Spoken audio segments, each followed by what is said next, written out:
Okay, got the valves in, got the piston in. That's the old piston rings. Super simple, this design here. Got my of course crank back in, so I am going to try to do the corners here. I think I might fold them over too, even though you don't really have to. Still got to give it a little bit of a wipe in there. You can see a little bits in the corner still. I know I don't have to be that, fancy or anything, but I'll just give it a blast brake clean or something before I put on my case cover. I did grind the valves, of course, because after sandblasting them, they were a little bit rough. So that's just assembly lube, motor assembly lube that I used. And this thing piston doesn't have much movement. That's as low as it goes. So some oil spots there, but I mean, like, holy.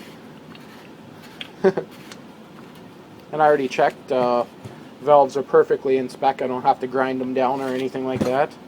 So the only thing I gotta do now is just give this a little bit of a final clean up, even though it's pretty nice looking. Install my gasket, and I am going to be using, where did I put it? Gasket tack to, make sure it never leaks. So it's kind of weird installing an engine without a governor, but whatever. So before this, I mostly worked on bigger engines like 5-horse and stuff like that. So and nice and shiny in there. So anyway, I'll put all this back together, and then I'll still got to change the seal on this side here. I just got to, before I pop it out, make sure I got the right seal. This is the old seal. You can see I popped it out. That's from this side. So I got the brand new one in there already. I glued it in place with a little bit of Yamo Bond, or liquid gasket. So anyway, start the video again once I have it mostly assembled.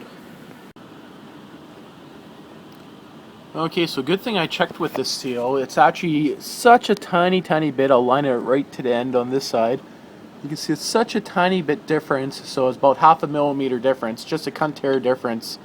So yes, wrong seal. There is a model number on this one, so I'll have to go back. I paid like freaking $4 something for this seal, so I'll just go to a bearing supply place and get the proper one.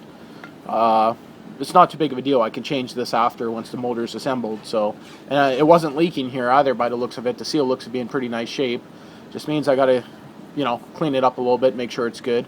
When I sandblasted, I did have the crank in here just wrapped with rubber tape to stop it from wrecking the surface here. So this seal should be good enough for now. I can always change it later. Kind of sucks. Always hate reassembling an engine without the proper one. And they looked on their computer. It was all kind of screwy, their computer trying to find a seal for the drive side, so whatever, not too big of a deal. One more thing I thought I want to mention on here, this is silicone lube, Modal Master, got it from Crappy Tire. I've been using this stuff for almost everything. I bought it when it was on sale for 99 cents a can, and it has no odor. It actually is kind of weird because you could spray it on something and it actually dries. Believe it or not, there's so much of it that was spilt on this cardboard and it's pretty much dry. I sprayed down the gas tank, the recoil cover with it after I'd done sandblasting. Kind of keep, stuff away from rusting. But as a cleaner, I know this ain't really going to show up here, but this is an amazing cleaner. So just using that with paper towels. The gunk that was in the bottom of this crankcase, this stuff cleans it off even better than brake clean or carb cleaner. So this stuff is freaking awesome, and there's no odor. So just highly recommended if anyone ever sees it.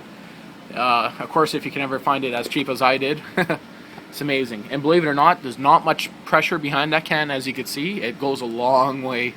So I got another can sitting there. I used to have like tons of cans up there, but now it's all pretty much gone. I'm down to the last couple cans, and it's such a good product I'll probably even end up buying it at regular price. And of course it doesn't burn your hands, and it leaves them dry. So sweet. Okay, so I got my points back in place. Of course I got to adjust them still, just loosen this and move the condenser up. And the gap, I actually have to kind of check that. I normally just use 2 pieces of paper. Same with this, I normally fold a piece of paper in half twice. Some people use business cards. Of course, make sure you got it in the proper location when you're doing it. You can see if I turn it over slowly here. You can see it go up and down there. So I know it's hard to see here. I put a little bit of assembly lube in there to keep it from sticking. And everything should be good.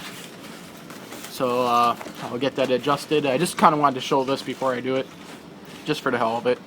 And I am going to seal it off. I'm going to put a bead of sealant around it. I'm going to use the Yama Bond or Honda Bond. Just a thread lock or a thread sealant. So this is what I'm using. Same stuff I use for sealing crankcases together on 2-strokes and pretty much anything. So of course you need a blob up here, but I'm actually going to put a bead around the entire thing. So okay. There we go. In spec. Time to put on my cover. You can see I put silicone on the inside and the outside. I went a little bit overkill in some spots, as you can tell. But hey, whatever. No one's going to see it, and it's going to seal good. Okay, I'm actually starting to like this coil setup. It's the 4-bolt style. It actually gives a pretty good punch. Like, I mean, you can actually feel your whole arm move from holding the wire. So I actually have held these installed engines before, so it's nothing new. But I mean, this one here has a little bit more kick than some of the engines I worked on, so I can't really show you. Well, maybe I'll set up the camera, dim the lights, and show you how good a spark. I'm just freaking amazed at how good a spark this thing makes. I mean, you only have to turn it over like this quick. So that's pretty good. So anyway, I'll try to prop up the camera, dim the lights, and see if I can show you how good it is. I mean, holy crap, I don't think I ever had an engine that had this good a spark before. Okay, I got that red necked up. Should be able to see pretty good. Don't know, is this going to be in the camera? Here's the wire. Yeah, it will. Okay, first of all, I'll show just sparking it against here. Oh, help if I don't have my finger in the piston. Okay, good old-fashioned hand trick. Show you she has good spark. Just got to try to line up my hand where it has the proper plug gap, you know, the proper gappage. So I think right there should be good. Yep. It's bouncing, so just give me a second. I'm going to have to wrap some tape around it. Hate you for bouncing, the son of a bitch.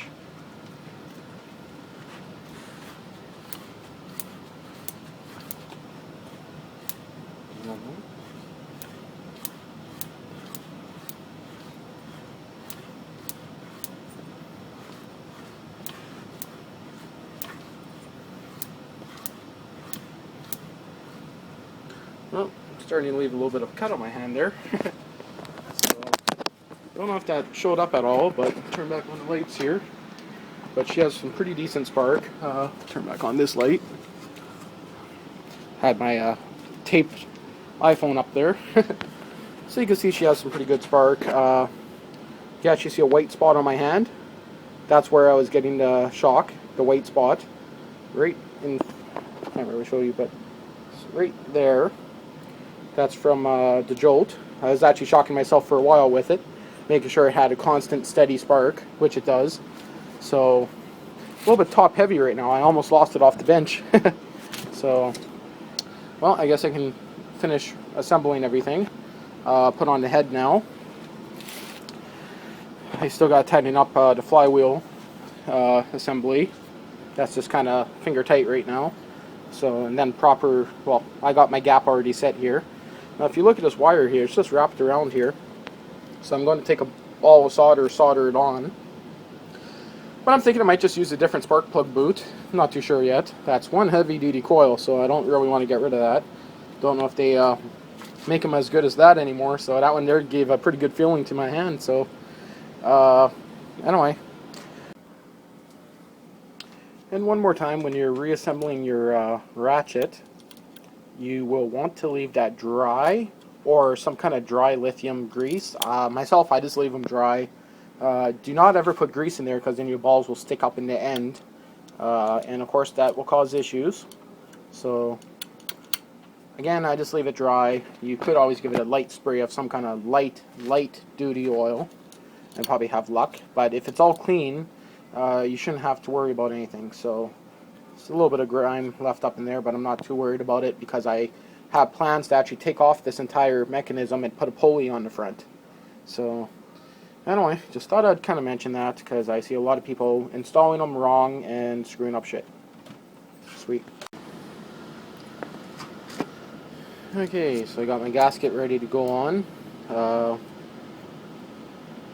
All I got to do now is degrease, which I actually already did once. It feels pretty good. I just use glass cleaner, degrease it, make sure there's no grease on the threads. You can see right there, the sandblasting missed a corner, but I kind of plucked it with something, took the carbon out of it. You can see it looks virtually brand new.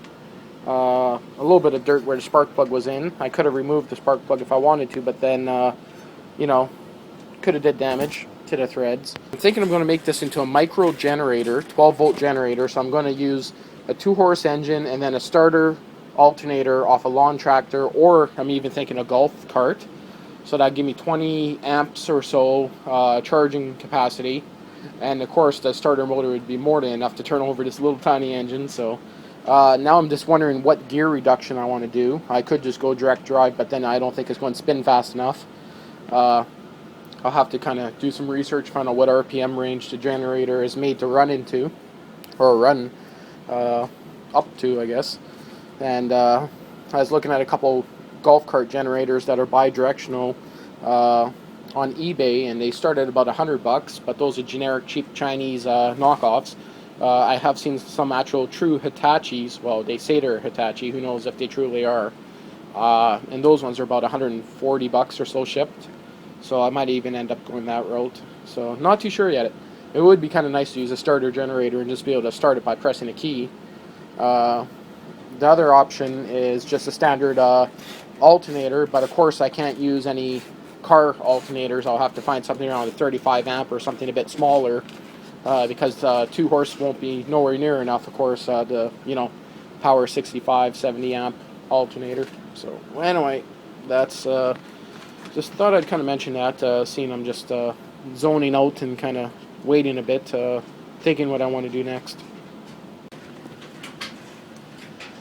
Okay, so I'm going to be switching my spark plug wire to this. As far as I know, this is the non-resistor type. I never actually researched it. It's just as far as I remember it was. That's the number on it. So I have no idea. I could research it if I wanted to, but I'll give that a try. It's just perfect, like it'll be nice and long so I can solder it onto there. Now I realize that there's going to be no kill switch with this, like no plate that bends on top of it, but I'm not worried about that. I'm going to actually wire up a kill switch itself. I'll show you that as we're going along. Of course, I got the governor flappy back on. And I'm going to paint these products here, or parts, and I'm actually going to use a roll bar and chassis paint. If I don't like the way it looks, I can always sandblast it off after. It's not too big of a deal. Just want to kind of give it a durable kind of finish. So I also got one of these plates here, which is just plain black aluminum. So I'm either going to melt it there, or I'm not too sure yet. So I could just leave this one on like flipped like that, but rather see if this one is the right one for that other engine. So anyway, just kind of thought I'd post a little bit of an update before, and I'll show you once I paint it. Now, yes, I am aware that when I paint it, it might fill in these serial numbers, so I'll never see it again. But that's the chance I'm going to take with the paint. If I can't read it, I can't read it. I'm kind of going off on the colors and the way I'm doing that spark plug wire boot anyway, so it's not going to be original, but, it's what I have for paint, so see how it looks. Okay, so this is what I'm using. Again, high temperature, so I know it's fine on engines. I have used it before. Self-priming, durable finish. That's what I'm looking for. And it actually holds up to gasoline fairly decent. So the last time I used it, The item I sprayed it on actually got quite a bit of contact with gas, and I never had any issues with it. So all weather and corrosion resistant. So, and there's what it's rated for heat. First coat on the backside. And in the time I painted that, which was maybe a minute or two, I missed 4 phone calls. Huh, interesting. Well, now you can see why this gas cap was leaking. So, of course, this is off the Briggs and Stratton trike. And still painting, just did the second coat. Want to do one more coat in about half an hour. This was acting like a dish kind of thing, as you can see, and it actually rained pretty damn hard yesterday, last night, and I never had the tarp on top of it. So I'm probably guessing that I probably got a little bit of water into it, but I did have a bag technically under it, but the bag was leaking. But anyway, this is just a cheapy cap here, and this cap here was only like $6 at Canadian Tire. So I can screw it on with my left hand. It's the right size. There we go. So whatever, it's something decent. Again, there's no holes on it, so it's hard to say. It might still kind of end up leaking. And if it works, good. If not, it's a good spare for the Polaris machines. And I think, yeah, the Polaris machines, the IT is a different size. So, anyway, just kind of thought I'd show that I picked up a gas cap for that. And it was cheap. Yeah, got my light on. It's kind of dark in here still. So I got my final coat on. You can see it's starting to drip a little bit at the top there. You can kind of see right there, but whatever. Like I said, I can always sandblast it again if I need to. And you can see some dripping on the side there. So I think that last coat went on a little too thick. It is getting kind of dark out, so it's not actually that bad. But in the light here, I would have been able to see that it's, you know, going a little bit thick, but outside it was a little bit hard. So anyway, I'll see how it looks. If I have to, I'll wet sand it. So even though I hate doing that, but I'm just saying if I have to, I could. Okay, that's the end of this. Okay, so everything is painted, ready to go. It's a pretty okay paint job, but there's a few drips in it. You know, I had like probably 20 mosquitoes on my ass as I was painting, so this one here came out really wrinkly for some reason. So, but that's what kind of paint this is. It's meant to be a rough, tough kind of roll bar kind of paint. It's kind of greasy feeling. So, bottom of the tank has one coat on it. The top has 2. You can see the kind of texture on it here. And like I said, if I don't like it, I can always sandblast it off. A little bit of a dent in there I should have tried to work out. Now, you know, I do got this spark plug cover here that I could install, but I think I'm going to wait until I get the Magnetron coil system. Now, what I'm wondering is this system here has the 4 bolts that hold it on, so I'm not sure if I'll have to make an adapter plate or if these 2 bottom studs here will even be able to hold it. Not really showing up in the light very much, but they kind of flimsy looking, so I got to do a little bit of research on that before I switch it over. So for now, I'll put on the recoil, do whatever else, and I'll kind of make a video once I'm done. Going to do a compression test on it now and after when the rings wear in, so just see what the difference in compression is. So, okay, time for the fun part, quite literally. Okay, recoil's on. I still got to torque the bolts down. I just went to go grab the throttle linkage off the other engine that I have the other 2 horse. Just a manual pull throttle. And I got attacked by a couple hundred bees. Okay, no, not a couple hundred. I've seen at least 10 bees. They're in the back where I have the motor stored. So, how does dirt already get in there? So you can see a little bit of black paint still in the head, but again, I don't really care. It's going to be pretty well hidden. I also took off the other cover I have like this one and gave it a quick black paint job. It's steel, not aluminum, so that's going to be mounted on this engine. Now time to pull out the jets and take a look at this. Sweet. And a buddy's texting me to go to the floodway to go quadding. Damn it. Not today, Adam. Okay, she is done. The only thing I still got to do is double check my head bolts, but I'm going to let it warm up for a bit. Tighten my plug, of course. Find an air breather. I was going to snag one off that other 2-horse in the shed, but I got attacked by bees. So, but I did manage to get one of these. So, you know, a little tiny hand throttle, I guess you could call it. Now for my exhaust, I'm going to use this one again.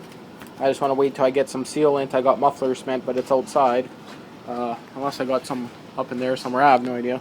So I'm going to use muffler cement to make sure that seals. I'm also going to use the silicone holes, which will not burn. So it's silicone. Well, I don't know, being this close to the exhaust manifold, if it's going to burn or not, but I'm going to try it. And I'm going to use it to go around, down, and then I'm going to go to another muffler system to try to make this thing as silent as possible. Because again, I'm going to be making this into a generator. I still had, like, I painted the plate for there. It's just a standard one like this, but a plain one that's going to be going into place. So this one here, of course, has stuff on it. And it's not from this engine, or maybe it is, I really don't know. Because this one here has a different model number on the recoil. So, anyway. Don't know when I'll be trying to start it. I know it's going to run. It has great spark. I already tried that. I got to get an air breather. I actually kind of want to find the old style canister type, the big round canister. I kind of don't want to use the modern type on it. Not too sure yet about that. So anyway, that's where I'm going to leave this for now.